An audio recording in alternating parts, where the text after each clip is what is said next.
அடுத்த ப்ராஜெக்ட் செஞ்சிருக்கோம் proximity sensor. இல்ல ரெண்டு யூஸ் இருக்கு.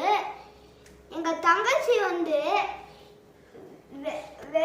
கதவை வந்து வெளில போனாலும் இதுல இருந்து அலார்ம் அடிக்கும். இப்ப வந்து தீஃப் கூட இந்த கதவை திறந்தாலும் அதுல இருந்து இங்க அலார்ம் அடிக்கும். இப்போ உங்களுக்கு நான் வந்து டெமோ காமிக்கிறேன். இங்க பாருங்க, இத திறந்தா இதுல இருந்து வந்து வருதா அலார்ம்.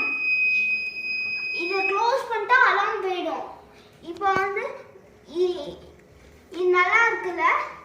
இது ரொம்ப நல்லா இருக்குன்னா நீங்களும் வீட்டுல செஞ்சு பாருங்க. பாருங்க.